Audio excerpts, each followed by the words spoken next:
role did religion play in the conquest of Africa?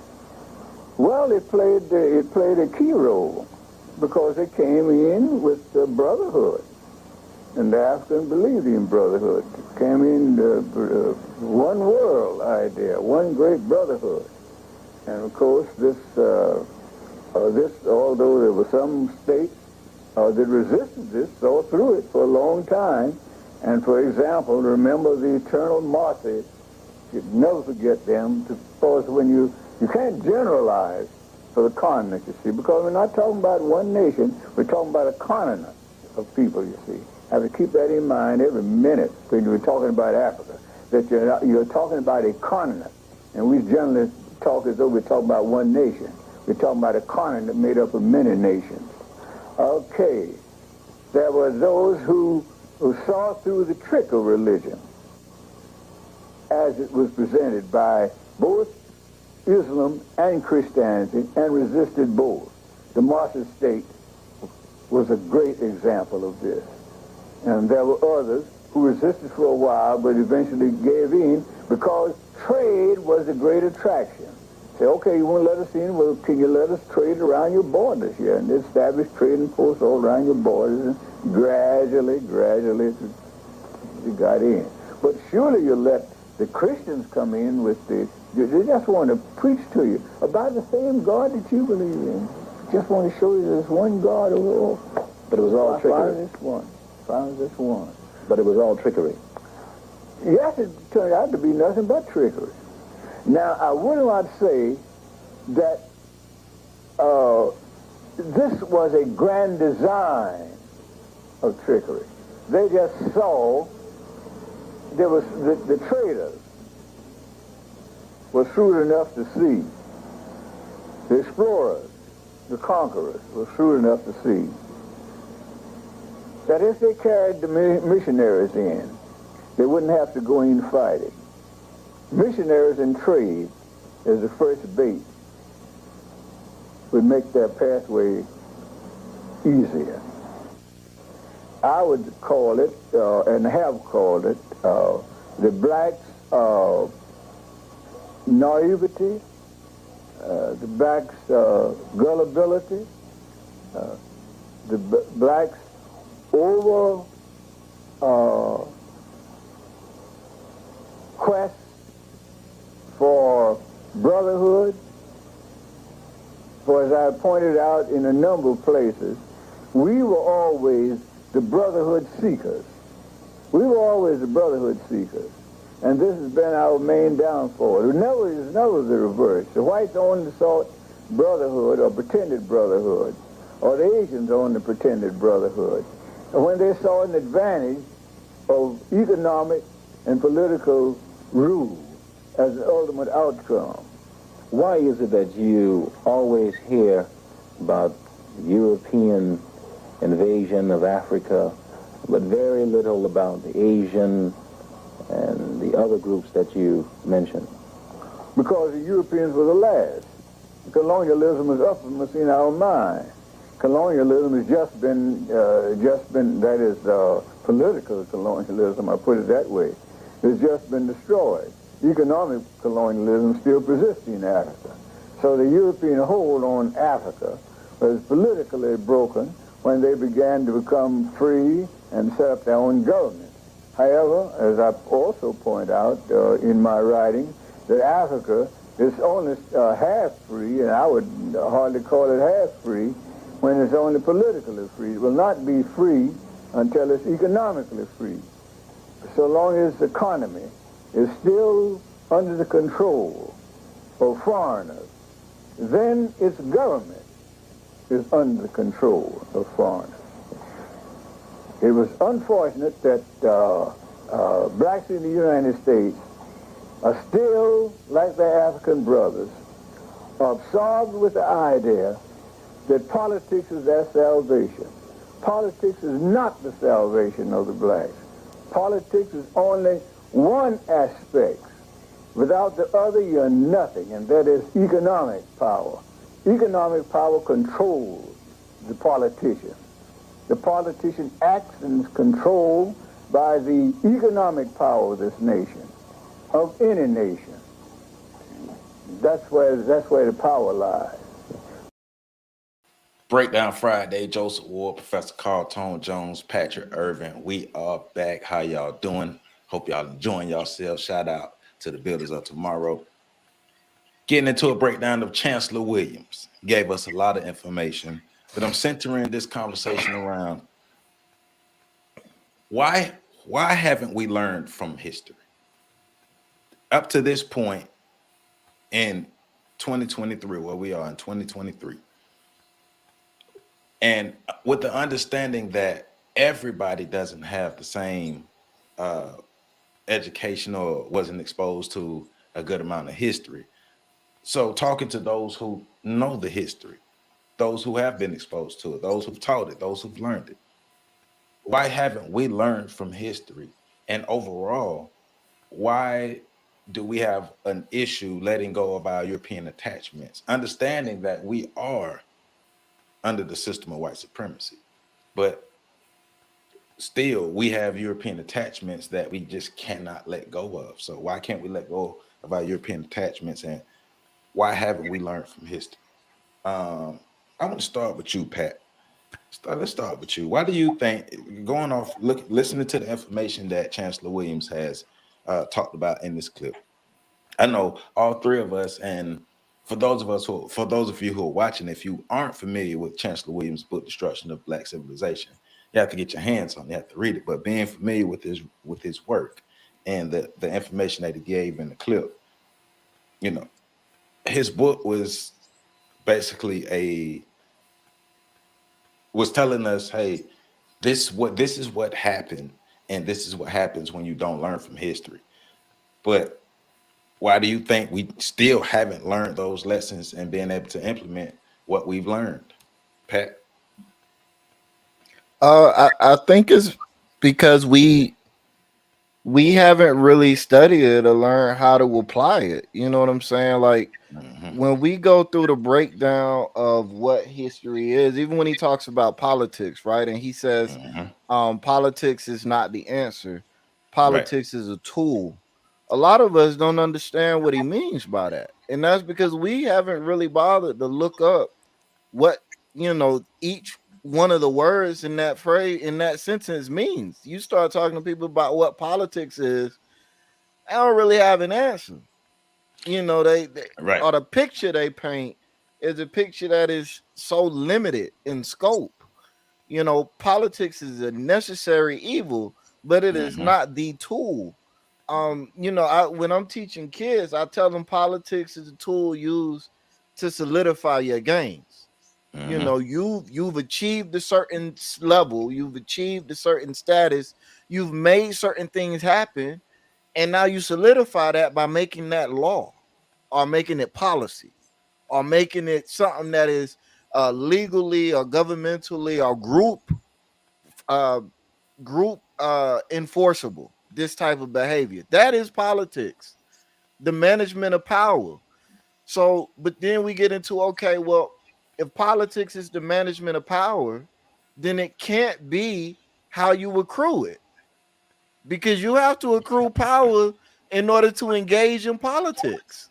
Right. So how do you accrue power? And that's when he goes into economics. So people have all these, we don't talk, people think economics is only business. No, economics is the management of resources.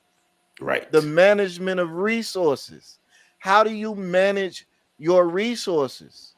But then that asks another question. Okay, so if economics is the tool used to gain power, and power is the management of, or politics is the management of power, and economics is the tool used to engage in politics, but economics is the management of resources.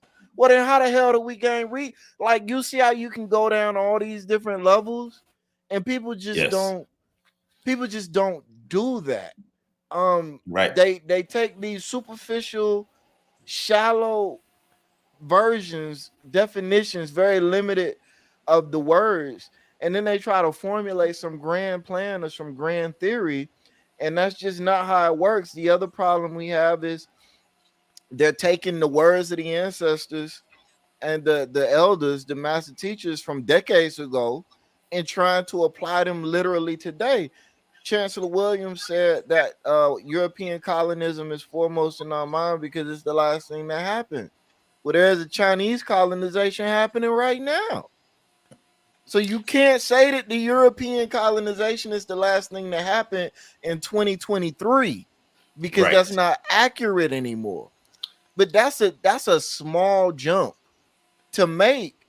But how many people are actually making that jump? Or when they do make that jump, they immediately try to refute everything else he's saying by saying, see, he ain't even accurate. What about what's going on right now? Totally missing the fact that you're living 30, 40 years after he said this thing he just said.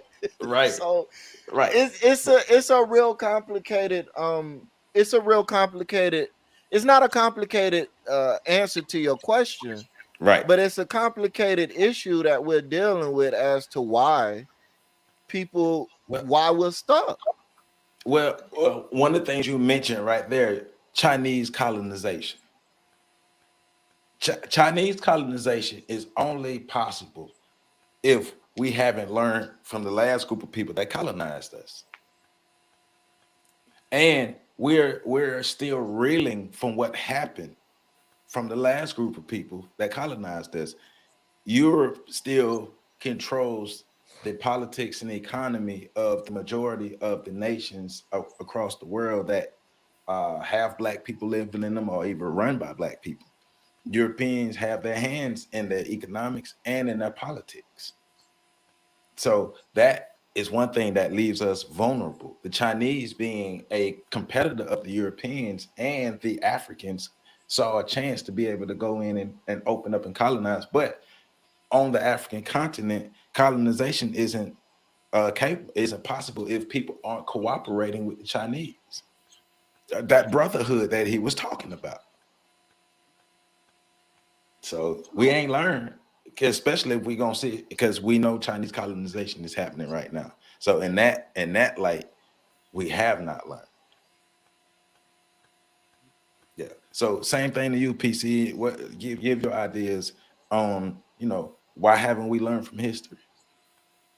I think we have learned from history.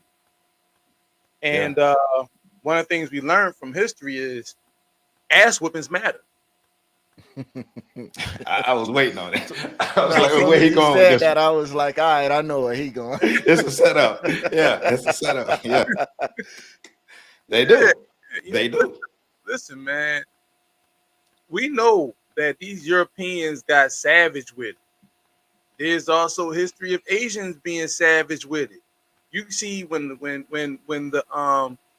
beverage, occurred. I don't want to, now they do the thing. When the beverage occurred in 2020, we saw Asians whooping African ass all throughout China, Japan, wherever they were.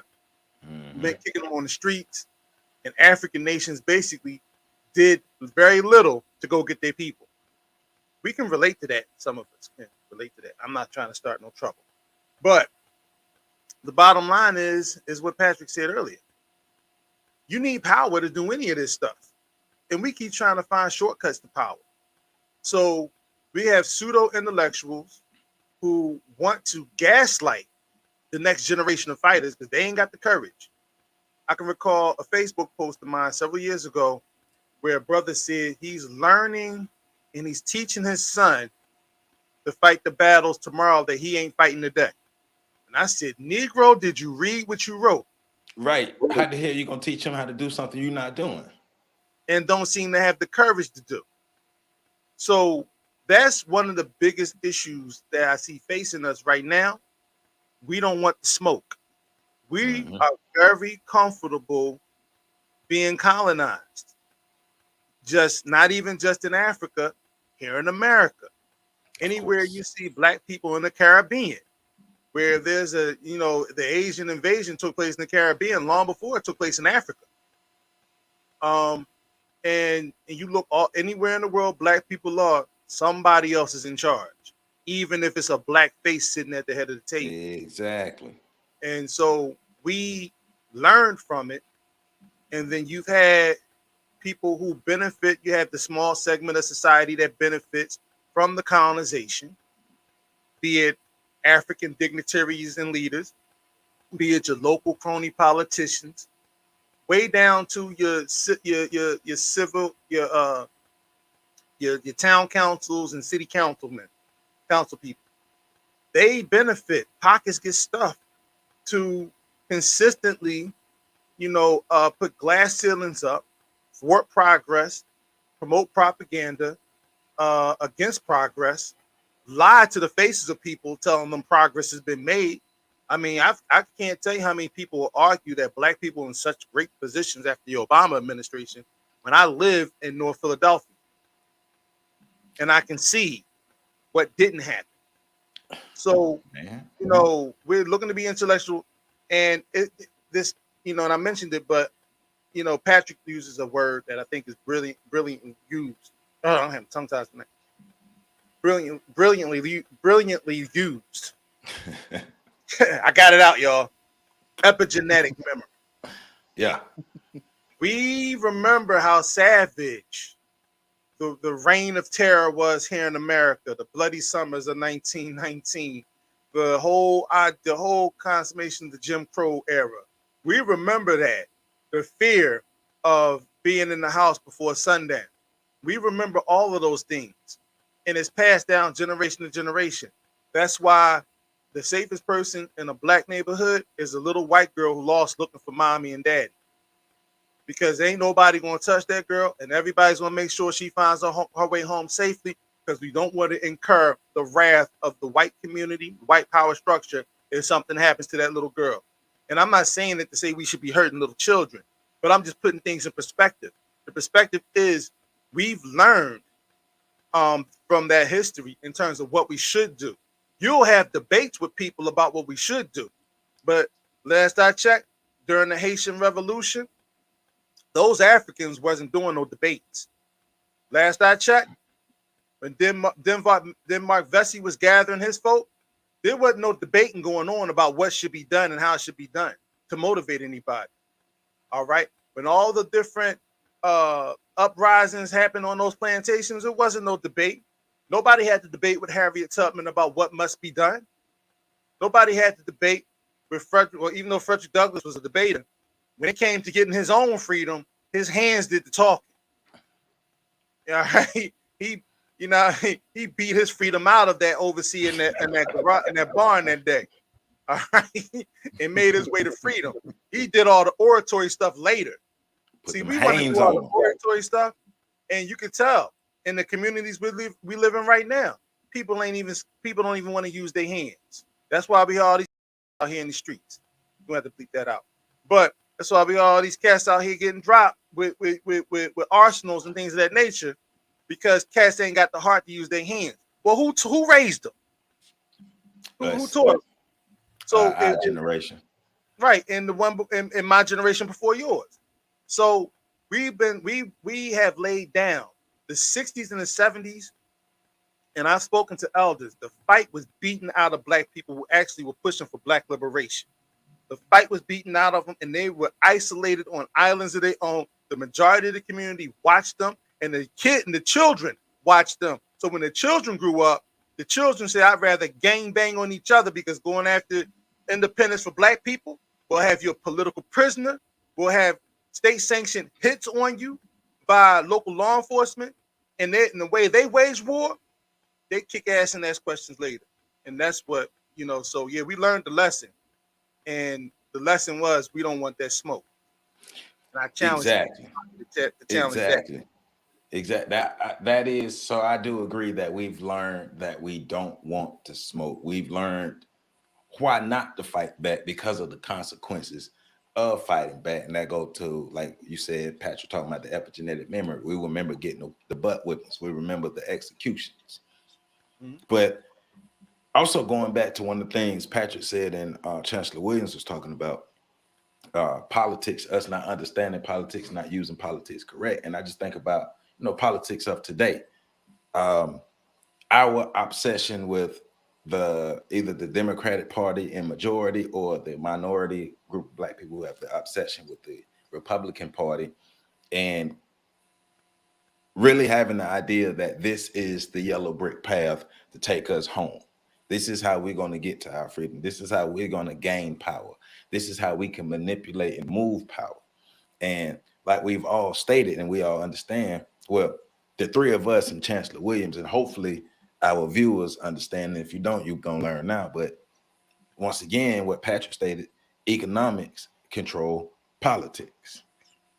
It's the money that get people moving. It's not that, like you want to get a bill passed. You got the right amount of money. That's how you get the power.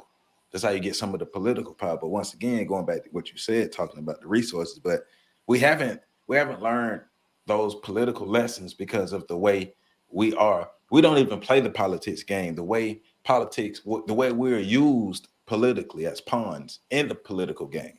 Because we don't play the game plays us. Because look how many of us, especially Democrat, how many of us vote Democrat and we don't get what we should be getting. We just vote. And then,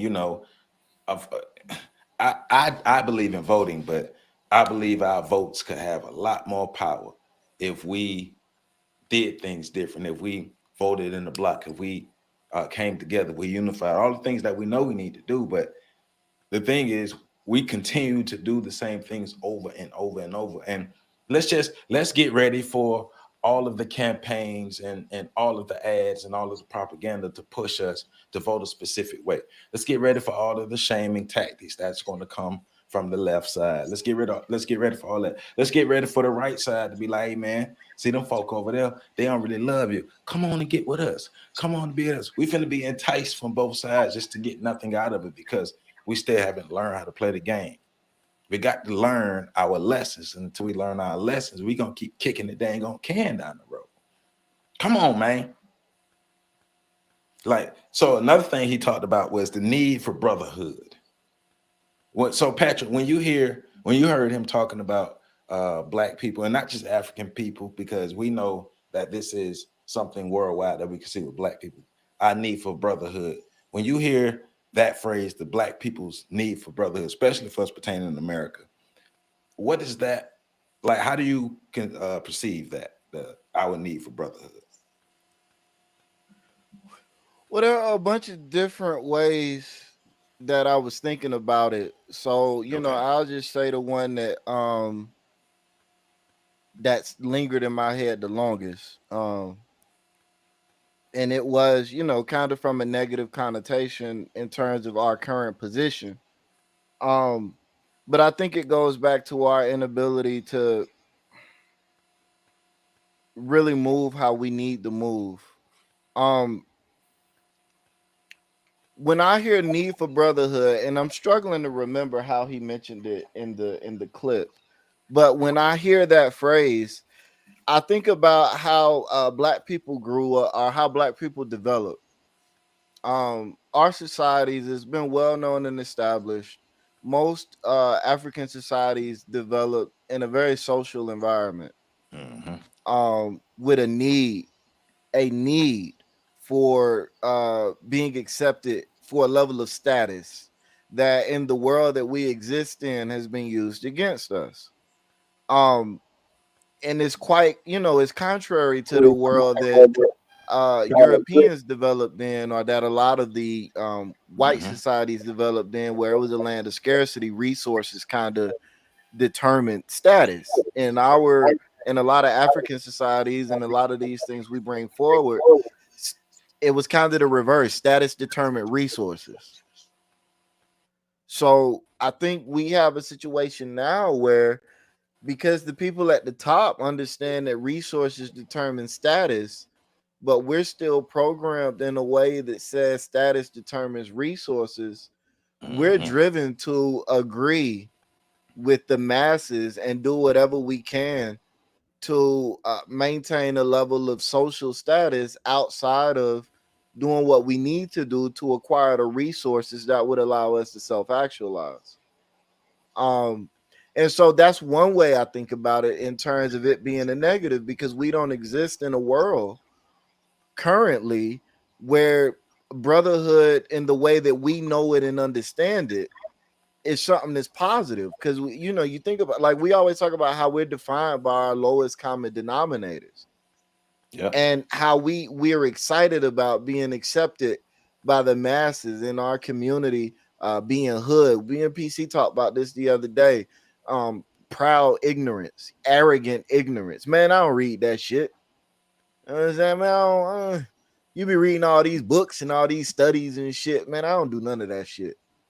You know what I'm saying? Like, this is how we talk. Like, we proud of being illiterate and ignorant and unwell read. And I think it all goes back to what I just spoke about in terms of, in our community, the way that we view the world. Status determines resources, and we're living in a world where resources for everybody else determine status. So while they're battling to get resources to maintain power and control, we're battling to get status. The shit just ain't working out all that well. Yeah, yeah. It's like, and we want to wear our status and project the status, because, like you said, the status we think the status determine the resources. So if this person dripped out in Gucci, they got to have money. If you got the Benz or whatever, you got to have, because from the black lens, how we see it, how we see status, how we see resources, how we see wealth, through the lens of entertainers, through the lens of celebrities, athletes, through the lens of just having a lot of money. If you have a lot of money in our community, then you are somebody, and you have been accepted by the larger society, the larger community. Now, it also makes me think about, I saw the Well, Clarence hold Thomas on, Joe. I want documentary. to add one thing to that. Hold Go on, ahead. real quick. I'm Go ahead. sorry. It was brought to my attention some years ago when I first started reading up on stuff like this, and this is a debate because I started thinking about it in this terms of, like, this whole thing for me started to really take shape when I first started listening to people talk about the humanization of black men and the masculinization of black women. And so those two worldviews became interesting views in terms of masculine and feminine, being it that a lot of people would argue that the feminine worldview is that status determines resources, which is why women are hypergamous. But for men, resources determine status, which is why we're more driven towards acquiring goods that give us a leg up. So that's just another interesting, in this position we're in the black community, brotherhood versus sisterhood, resources versus status. It's just another one of those interesting wrinkles to think about. But that's all. Yeah, yeah. So, well, I'm writing my point down, because I want to go ahead and bring you in, PC, because you coming straight from the city of brotherly love. Man, I saw a video. I saw a video either earlier today or yesterday. Somebody walking through some part of Philly where they had a whole bunch of people who was on drugs that just laid out in the streets, all zombie like. I'm like, man, now we got people in the streets here, but not like that. But yeah, it's Kensington Beach. KNAS is known here. Yeah, you don't want to hang out there. I see that. So, but what are your thoughts? What are your thoughts on what's your thoughts on black people's need for brotherhood, the need to fit in and be accepted by the larger society? You know, it's funny, right? Because when you said that, good brother of mine, Jeff Weaver, sent me the YouTube video yesterday that I was watching. So I was looking that up as y'all were talking about it. And the video is called Inside the Middle Class. And it was the collection of videos. You've seen that? Well, I haven't watched it. I was about to watch it today. I saw the video. It popped up on my timeline. Right. So, and it spoke about black people who, especially from a privileged class, the middle class, who grew up around white folk or who grew up in pretty affluent black neighborhoods and communities. And it talked about how they no longer considered themselves black, or when they referred to black people, they were always use the term they, those people. Mm-hmm. And their whole thing was they wanted to be just as good as white folk. That was their gold standard. That was their ruler. That was their yardstick. And because of that, they were willing to abscond any connection to the lower parts of the black community. And when I say lower parts, I mean social, economic parts of the black community. They wanted nothing to do. And this really speaks to the notion of even if they're not part of the Jack and Jill Boulay societies, they aspired to be so. And if you know about the Boulay Society, the Boulay Society was a replica of the Skull and Bones fraternity out of Yale.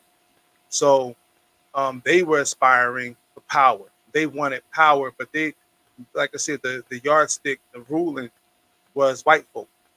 And because they did that, they wanted to separate themselves from the rest of the black community. But they came to acknowledge that no matter what they did, they couldn't do enough to get white folk to see them as brothers. And it takes me to that coin that was patented years ago when the brother was laying on it, was on one knee, and in a begging pose, in the state, the saying goes, "Am I not a brother?" In other words, begging for brotherhood, as if this white man was God, as if this white man was something to worship. And epigenetically speaking, we've seen that. We've seen even this generation of black people. I'm not black, I'm OJ. You know, we've seen a lot of that in regards to how we see each other, and I think that kills the ability for us to see brotherhood within one another. Because why would I want to be brotherhood with a nigga? I'm not a nigga, you a nigga, and I don't mess with niggas, and I don't want to be associated with niggas. In fact, if I could buy something, I would wash this nigga skin off. And we see it hitting with the whole conversation around when you talk white. There's some truth to that. If you talk nasally, the tonality. If you try to talk in terms of being non-threatening, because you don't use the typical baseline, because black people typically speak from their stomach. We don't speak nasally like this. We don't speak from our noses like this unless we're really trying to sound articulate and smart and non-threatening. And we don't want the white folks to run off when they see us coming. So we're put on glasses. I don't know what they're talking about. They're not with me. We want to dress khakis, and we want to look sometimes, because we just want to fit in. And we're just one of the guys. Yeah, sound like the no neck dude from last week. Right. Harry Elder. Yeah, and that's exactly that. Negro should be the poster child for what we're talking about tonight. No, I got one better. Clarence Thomas. Yeah, well, the funny thing about Clarence Thomas, he didn't start off that way. I know. I know. So if you haven't seen it, there's a good Clarence Thomas documentary on YouTube right now. PBS produced it. And Clarence, when we talk about that need for brotherhood, but we know that brotherhood is white acceptance. Clarence Thomas, he pops in my mind now that I've seen the documentary, because like PC said, he didn't start off that way. Like he grew up in the Gullah Sea Islands along the coast of Georgia, grew up there. His parents had to give him up because of the poverty. He went to stay with his granddad. His granddad was abusive. He left there. He went to college. He was picked on. He feels like he was shunned by black people. He was the typical dark-skinned person who got all the jokes, right? And so, Patrick, you understand. Clarence Thomas got the jokes, but he internalized it a bit differently, along with some of the things. Now, he did go through some stuff. I ain't gonna front. He had some rough things, but ultimately, all of that manifested into him having self-hate and him having the need to prove himself to white people. And so he set himself out on a course to do whatever he can to please white people, and he would step on as many black people as possible to be able to show white people that he is good, he's valuable, and he's here to rock with them and do whatever bidding that they need. And you know what, Joe?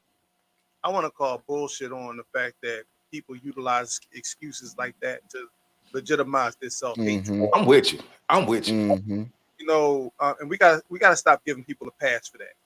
because, and I'm not saying you did, I'm just saying No, I know right. This is my ad lib. I'm sorry.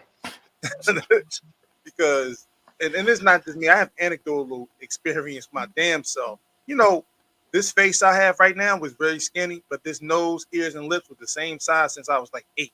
So you can only imagine what I had to live with.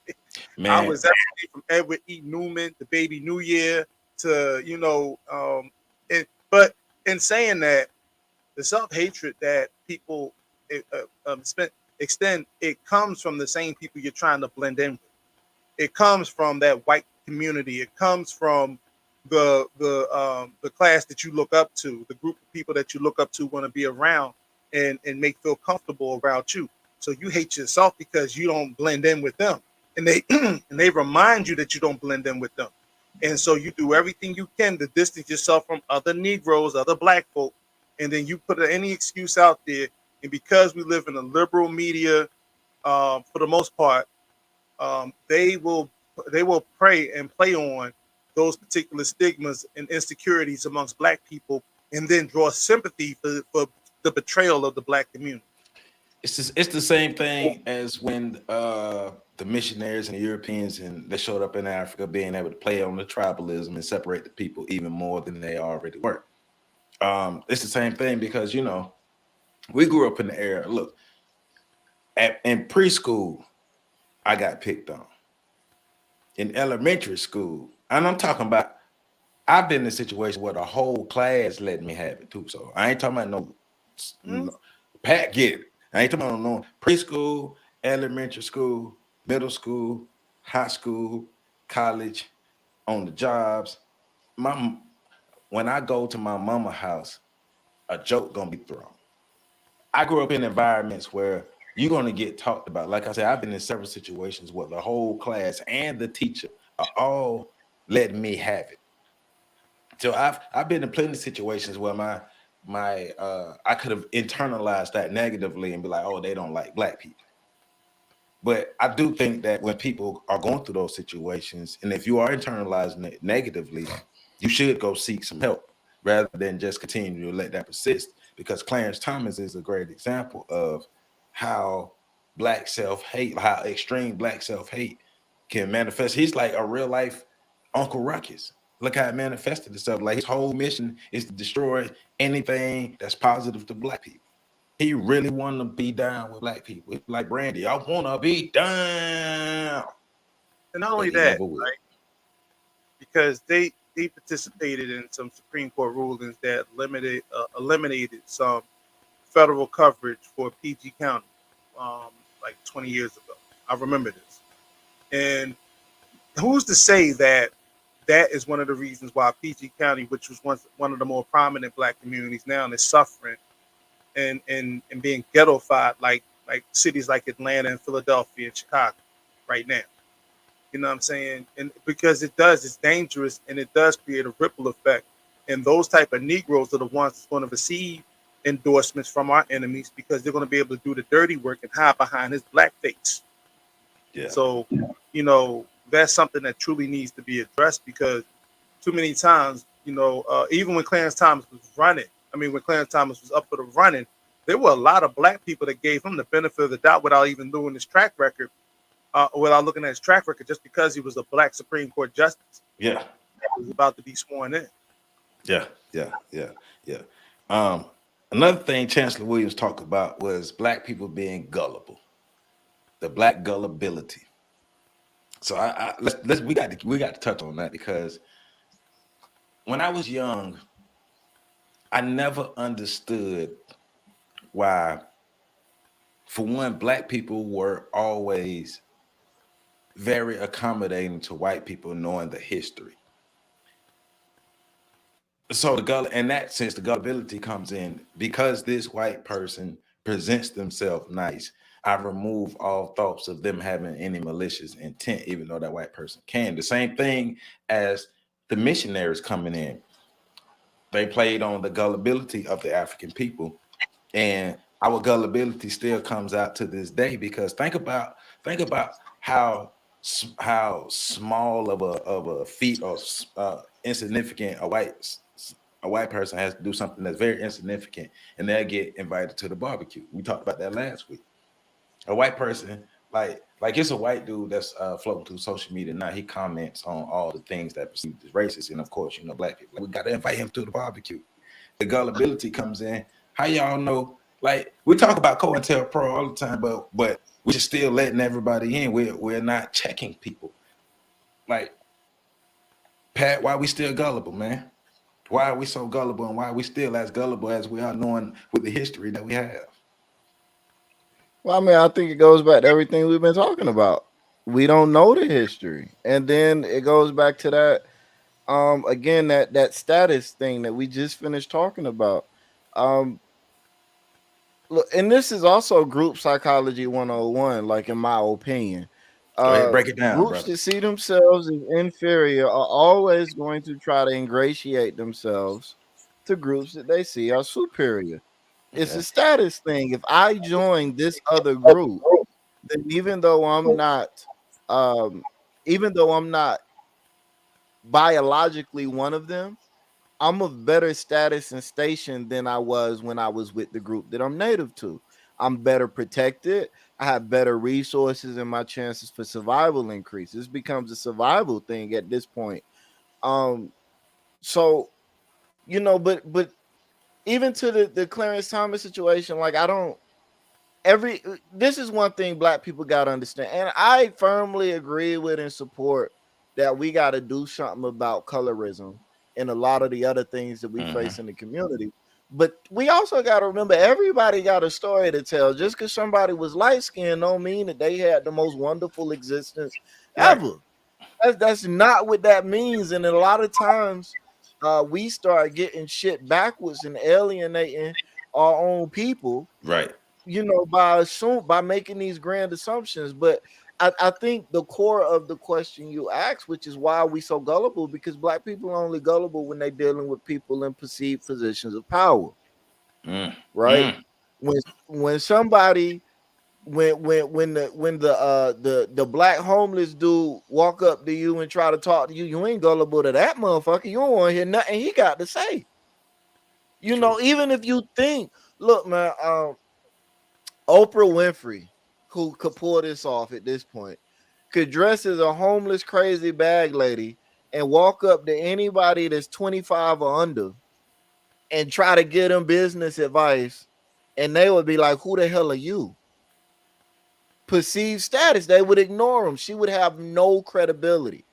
The same way that I could, or I could take a homeless person, buy him a JC Penney suit for $30, maybe $100. Put him in a limousine and tell them to drive, tell the limousine driver to drive up to somebody's house, knock on the door, and start giving this person advice on how to achieve their dream. And they would listen to this person without checking, just because of the perceived status. And that goes into, again, what I was talking about before. Like, and it is also a class thing. Like, you guys were talking about middle class versus upper class versus lower class, perceived classes. This is something that black people struggle with because we're not designed to exist in the paradigm that we're existing in. And instead of doing what we need to do to create our own world, where our superpowers are adaptability, we're trying to adapt and trying to make something fit. We're trying to force the square peg into the round hole. And that's not the way it's going to go. And white people have a distinct advantage, not just in terms of power and resources and politics and all these things now, but in terms of historically speaking, we still view them in a lot of regards as the owners, the masters, the more knowledgeable, the more skilled, the more this, that, and the third. And they receive a white credit for it, something that a lot of us don't. We talk a lot about the black tax, I was just and about we to say get that. cute, but when we're talking about the white credit, white ice is colder. It goes a lot deeper than we oftentimes like to talk about. Okay. So I think it's interesting that so many black kids look at YouTube channels from white creators a certain way. And I can say this because I've talked to them, comparatively speaking, to the way that they look at YouTube channels from black creators. I think all of that stuff is very interesting, but it plays into the white credit, which also plays into black gullibility, which is not really black gullibility, it's the black tax, because black people are not gullible when it comes to listening to other black people. But if you got the right status and enough power and enough visibility, the perception to create the Oh yeah, yeah, perception of yes, somebody yeah. important, then yeah, people gonna buy into it and be more willing to follow. Also more Well, willing to accept the people. status overrides a lot of this stuff. That's ingrained. Status overrides a lot of this stuff. Perceived status, should we say, overrides and trend. But where it comes in for those people that would say, that's what I keep saying, the dollar bill and being famous, and where this still comes into play is the white credit takes effect where white people need considerably less status Right. to achieve a level of trust that black people need to achieve. Right. Like Right. Jay-Z needs to be Jay-Z to get masses of black people to listen to him. Yes. Random white dude on Twitter with 100,000 followers has the same level of credibility as Jay-Z does. Mm-hmm. Well, Pat, you Yeah. remember when I used to have my blog talk show, and I think it was one of the first ones you were on, and we had this young lady who happened to be white talk, and she wanted to join our operation, and I told her she couldn't, and she was amazed by that because typically speaking, black folk were just more than ingratiates in terms. I mean, the Negroes on the show prior to her entering the show, you would have thought were ready to take down the Capitol, but when she got on the show, they were basically they were like escorts, you know what I'm saying, guiding her through the wilderness. Come But on, Miss Sarah. yeah, Miss Jessa. But they but in to her surprise, and to a lot of the people on the show, they're surprised. And I said no, and it's because black folks still they look at white folk from a place of leadership, and we become subservient to them. And if she is in the organization, not only do black folk feel as though they need to be subservient to her, she will feel entitled to take on a leadership role, to be outspoken, speak up against, and speak her truth or whatever the hell that is. Start off as the secretary over the money. Right. And eventually she believes that she should have the dominant voice, or he believes he should have the dominant voice because a white man, a white person has entered the room. And a lot of black folk have succumbed to that. And there's a reason for that. I wrote a lot down, so just ride with me for a minute, y'all. One of the things is that black people are demoralized. One thing white folk learned, Europeans in particular, from fighting each other was how to demoralize an enemy tribe, an enemy army. They learned how to demoralize them, make them subservient, to make them slaves, even if it was to the point where they terrorized them to the point where they wouldn't want to deal with them anymore. The only time I've seen black folk turn the tide on that is the Haitian Revolution, when those drums had white folk believing that skinwalkers and shapeshifters were chasing them out of the jungle. But black people, because the men have been buck broken, and so because the men have been buck broken, fellatio is in order. And I'm borrowing that again from my good brother Jeff Weaver. Fellatio is in order. So a lot of these brothers don't mind, because when a man submits to another man, then that's typically what's going on. You know what I'm saying? You're getting on your knees and you're not praying. You know what I'm saying? And that's what we see happening with a lot of brothers, unfortunately. And a lot of that came from the fact that on plantations, the slave masters knew that if they got rid of the men and allowed the women to raise the boys, that the boys would be the women will emasculate the boys, and the boys would be less likely to challenge the slave masters than when the men were on the plantation, That's where you saw the uprisings taking place all throughout the Americas. Even going down to Brazil. They figured that part out. So they figured that generation after generation, you create a culture, you create mannerisms, you create folkways and more ways in which black boys were eventually raised to be docile in regards to white aggression. So that's one of the things that we remember. We also remember, I remember we're dealing with an arrested development of people. When you are demoralized, you then want to become assimilated because you want to join in. You think that's the group that's going to get you status, like you said earlier. Like I was talking about earlier, that's that's going to get you status, and that's what we're trying to get to. And we're tired of the ass whoopings, and I'm going to keep referring to that because we're not just losing. This isn't a war. This is somebody pulling us out the truck on the side of the road and beating us with the biggest stick they can find. And we're trying to get off the road and we're trying to get out of the way of the stick, but we're not stopping them from wielding that stick. And they're still whipping our behinds with it. So then we go to so it's like the Borg mentality. And as Patrick, he snitched on me. He said I was a geek. I watched Star Trek. So I know about the Borg. And if anybody's not familiar with the Borg, I try to do that shit. I can't do that shit. Anybody familiar with the Borg? The Borg was this cybernetic society that would literally, colonize different worlds, and they would take all the people and absorb them into the collective. But it would be by assimilation. In fact, their saying was, you will be assimilated.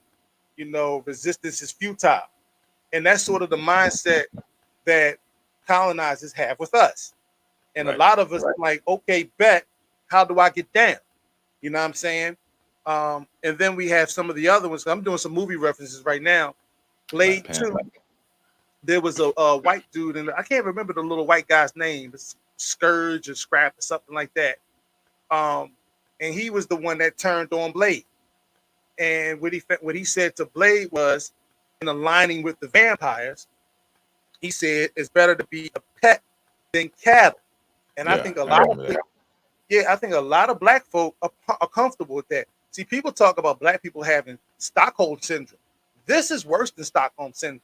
We have battered dog syndrome, abused dog syndrome, where you could light a dog on fire.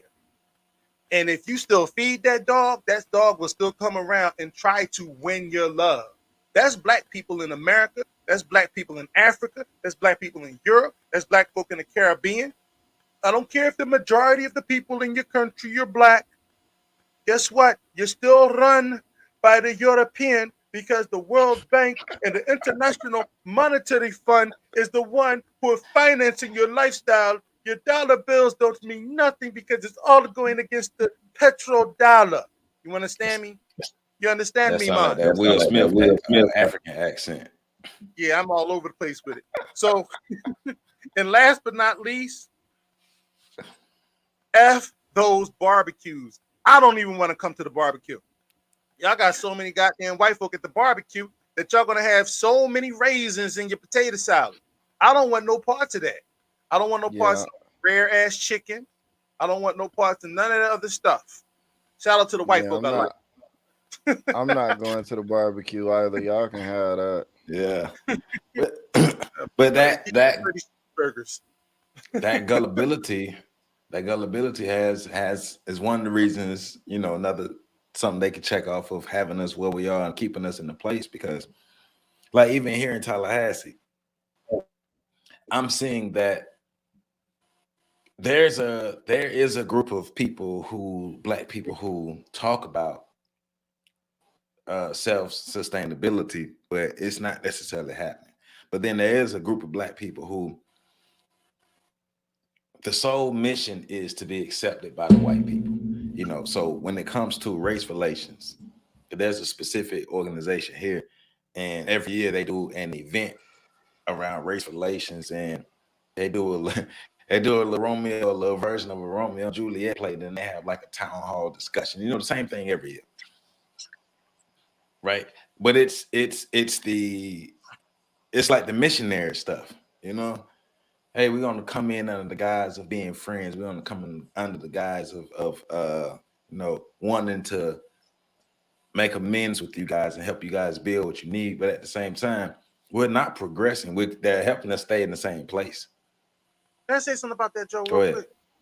Because one of the things I'm Go so ahead. freaking tired of, and I think I spoke about this before on here, I'm tired of black people feeling as though they have the power to end racism from being benevolent and from being the group of people that decides that, Well, yeah. we're not going to be offended by the offensible actions of the institution of white supremacy or those who practice white supremacy against us.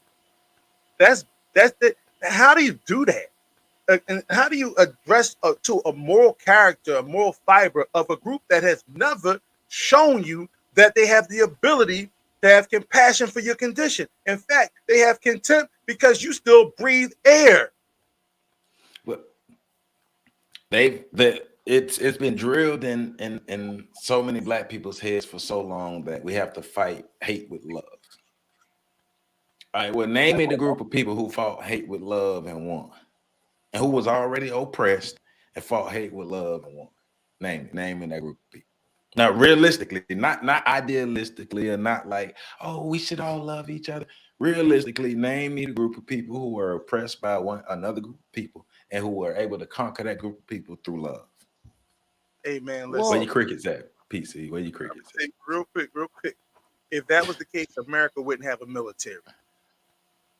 America wouldn't exist. Well, but here's the thing, right? I think when we get into conversations like that, again, it's people talking without really understanding what's being said.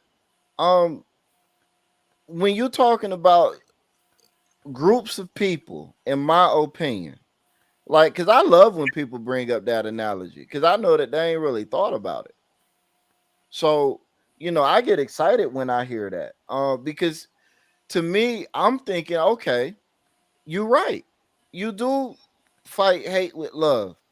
They hate me so much that they want me to die. I love me enough that I don't want to.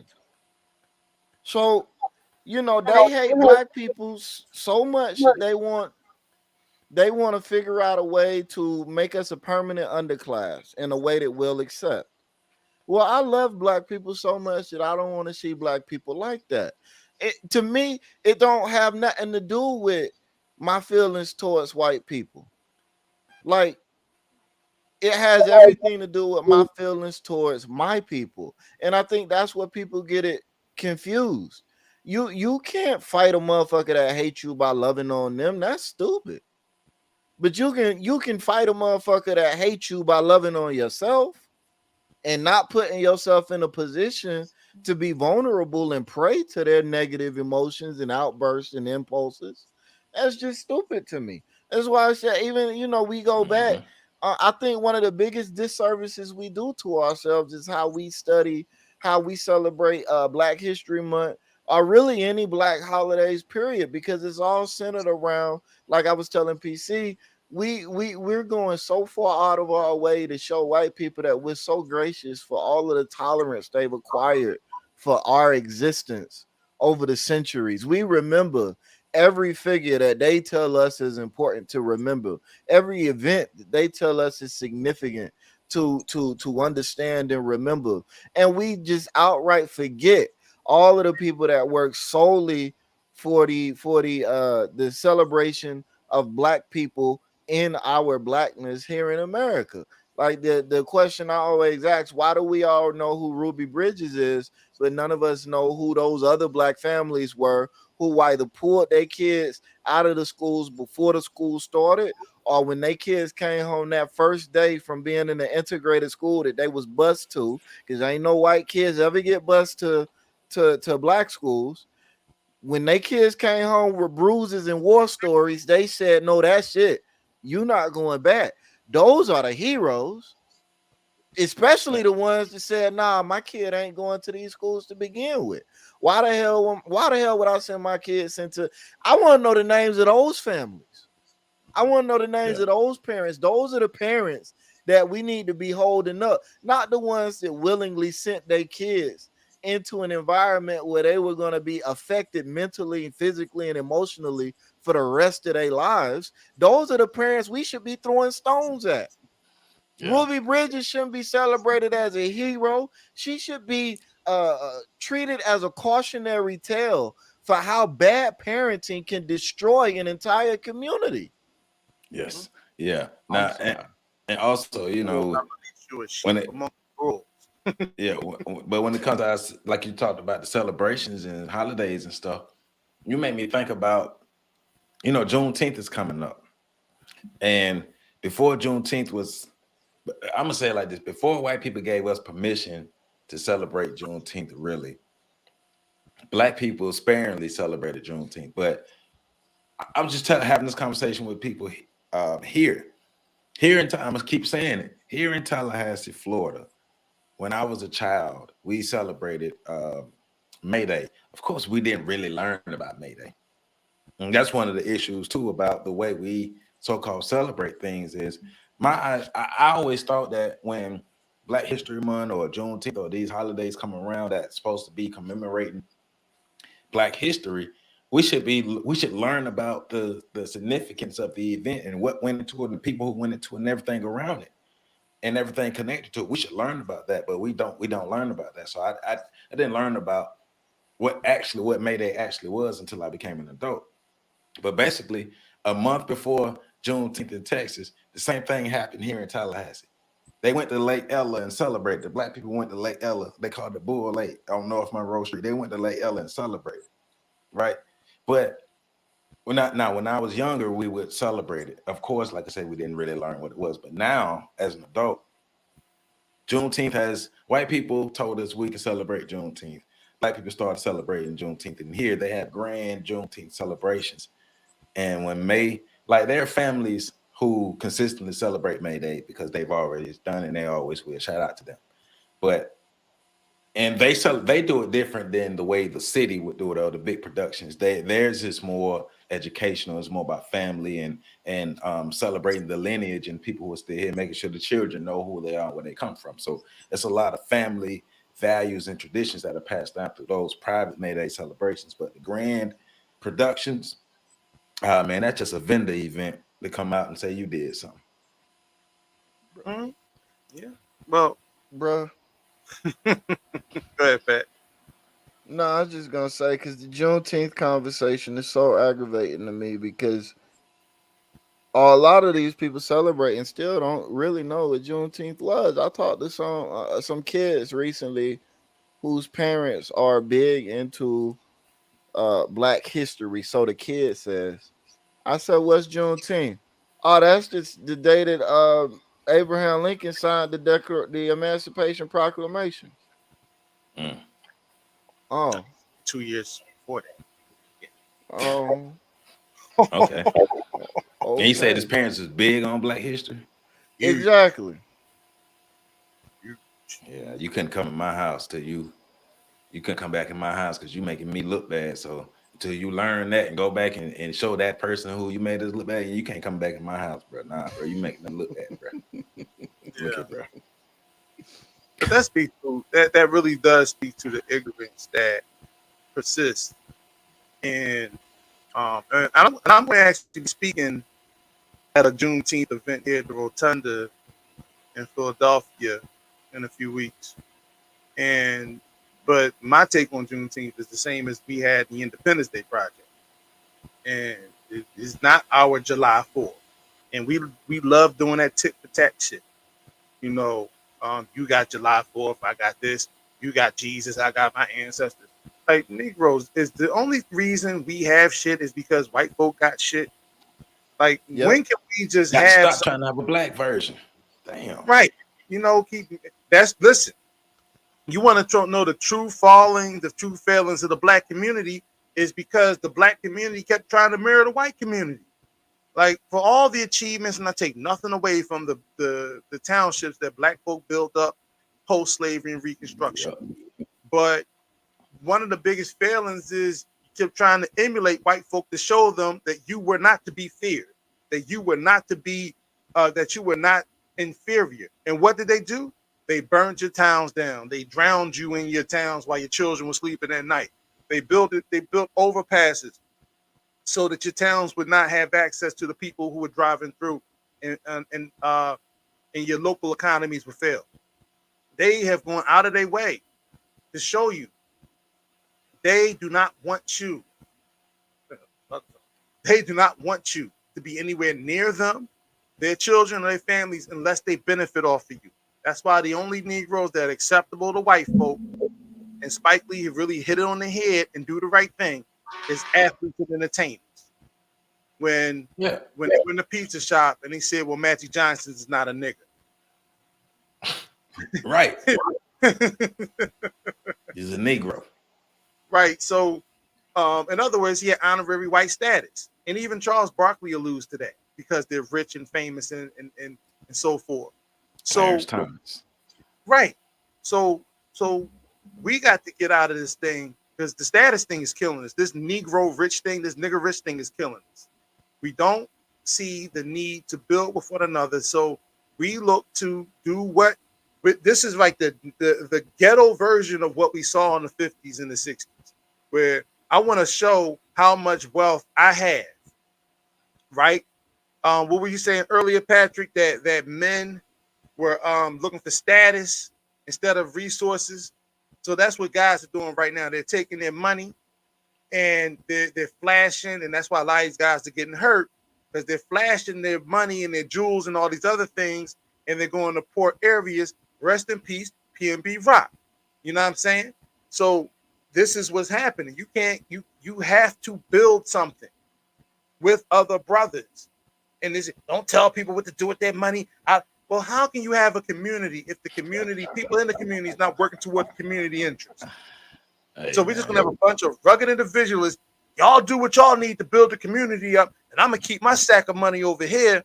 And then when y'all get it together, I'm gonna come over. What type of bullshit is that? Because everybody's on it. So if everybody's talking about that, nobody's coming together and building. And then we expect it to be built. And then that's when people start talking about, oh, you're a capitalist. Yeah, we live in a capitalist society. We all are. Where in the world are people trading goats for bags of wheat or potatoes? Where? I tell you what, and anybody who try to shame you, be like, you a capitalist. Hey, give up all your money and your wealth. Give up everything you've earned. Give it up. Because that's capitalism, how you got it.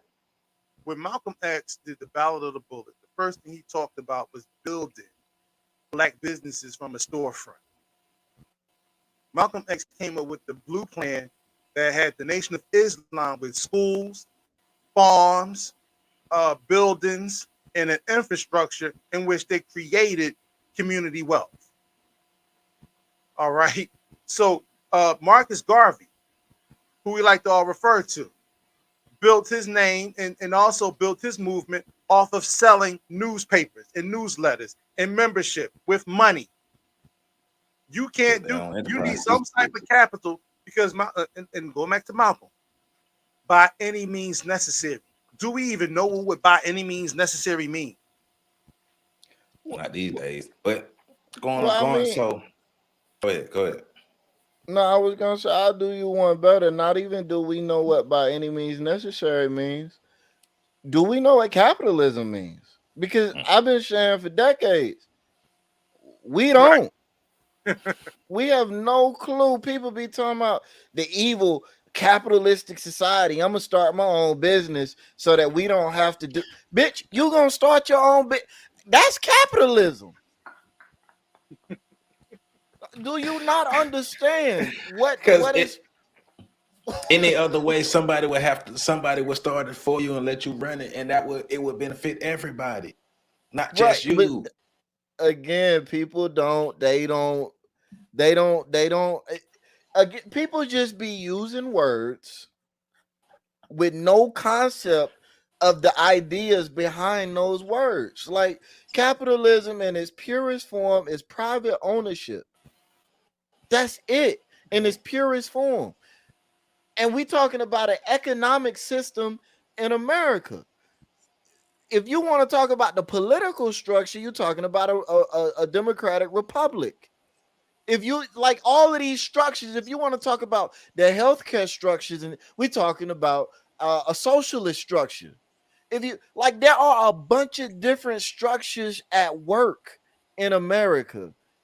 And so for you to try to simplify it and boil it all down and say it's a capitalistic country, well, to me that means that you're just using cute words that you heard from cute clips cut from college kids in the 60s and 70s who they didn't even know what they was talking about because they was the same type of dumb that you are now.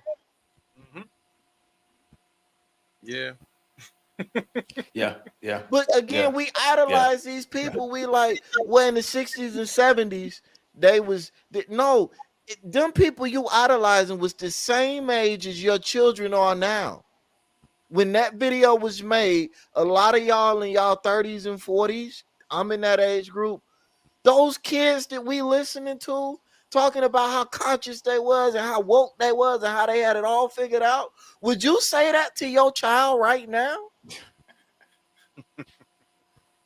Well, we can see they didn't have it figured out because look at the position we're in. So we didn't learn from our history. We still have European attachments, and I like what Pat said. No, that's the other part of what you were saying. But I fucked that one up. But we didn't learn from history, and then we didn't let go of our European attachment. Now, because I was finna, you said something, but it was more about the love and the hate. I was mixing that up with what you said earlier, but we don't. There's those of us who don't know history. There's those of us who have learned the history. And those of us who have learned the history, we haven't learned from the history. We haven't learned how to use the history. That's why we are here today. And in this group of people who have learned the history, we have a lot of gullible people, a lot of people who can't let go of the European attachments. And we understand that we live under the system of white supremacy, and that dominates every area of human activity. So we've relegated ourselves to being to having a need for white attachment, but we don't have to have that in every single area of our lives. We can start to let it go, but we have to be able to learn from the lessons of the past. That's why we do the breakdowns. That's why we do the clips. That's why we try to show as many master teachers as possible who we believe give us keys to unlocking the locks, pieces to the puzzle. Is use it. Let's not just intellectually masturbate. Let's use this information. These breakdowns ain't just for fun. These breakdowns are for us to be moving forward. It's a reality check for all of us, for ourselves and everybody else. We're not talking nice. We ain't trying to make we're not trying to make friends. We're trying to get free and build a nation. That's the ultimate goal, to build what we need to do for ourselves so we can put ourselves in a better position to be competitive and fight back and have a better future. So our kids 100 years from now won't be having the same issues. I saw in the comments somebody said that they realized we might not overthrow this system in their lifetime or their children's lifetime. A sad truth, because we ain't done enough to even get close to. And I want to say something to that. I don't buy that. I don't buy that. Benjamin Franklin, the people who ran this country, the people who created this country to separate from Europe, they got to see it in their lifetime. They were built different. Hey, then maybe some people need to show how they built, because when we talk about the different revolutions around the world, those folk who did who created those revolutions, who were willing to sacrifice whatever it took to live by that phrase that Malcolm spoke to, by any means necessary, they did it in a lifetime. They did it in a lifetime and got to enjoy the fruits of their labor. So I don't agree with that whole notion that we're not going to see it this lifetime no. The way that you're built you might not see it in your lifetime, but if you were built like we're built, we would have seen this decades ago. And I stand on that.